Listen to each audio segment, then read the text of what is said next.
Well, scientists who've been testing Durban beaches for sewage have warned that water pollution is a global crisis.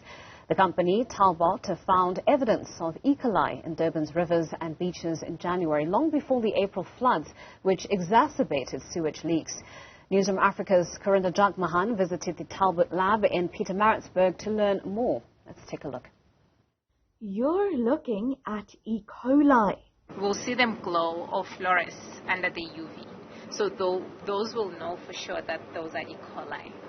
It's a bacteria found in feces, which has been swirling around in Durban's beaches. These scientists revealed this worrying data back in January. When we first started doing this, it was end of January this year. And it was purely just to raise public awareness. Obviously, microbiology is very variable, and it's just so people can make their own decisions about whether they wanted to swim in the sea or not. It was not at all, our intention was not at all to lift the cap on this E-coli sewage crisis that has evolved to. The April floods obviously exacerbated the issue, but our water quality has been in dire conditions for quite a while now. An acceptable level of E. coli in beaches is 500 counts per 100 milliliters. We have seen recorded levels in the rivers as high as 14 to 20 million E. coli, and that's counts per 100 mil.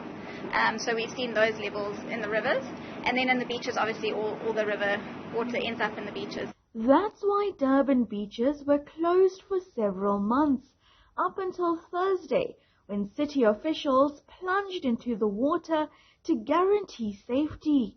How was that dip that you had? You feel good? That was cool.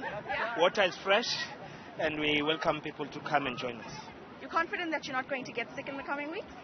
No, we are working hard.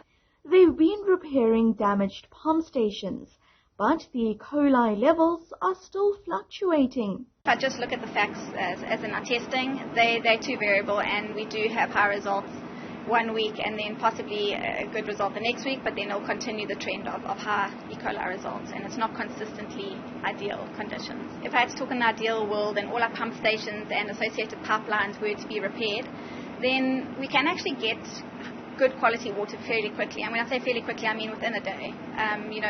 Different currents, sunlight, they all play a part in reducing the E. coli levels.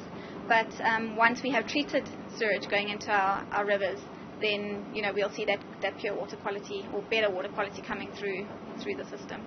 Meanwhile, KwaZulu-Natal opposition parties have taken the eThekwini municipality to court over the sewage crisis and are calling for the mayor's immediate resignation. While the politics play out, the science says there's more at stake. If you look at all the headlines at the moment, global water risk is a huge concern. The amount of water that's out there is not enough. But I guess definitely the water quality is a major concern. It's a South African issue. It's not just specific to our KZN rivers or anything like that. It's something that we need to all play a part in respecting. So, pollution is definitely one. We need to all be our own advocates in that sense and be proactive in terms of pollution and not pollute. There are still several beaches that remain closed in the city as raw sewage flows directly into the water. For Newzroom Afrika on Channel 405, I'm Karinda Jagmohan in Pietermaritzburg.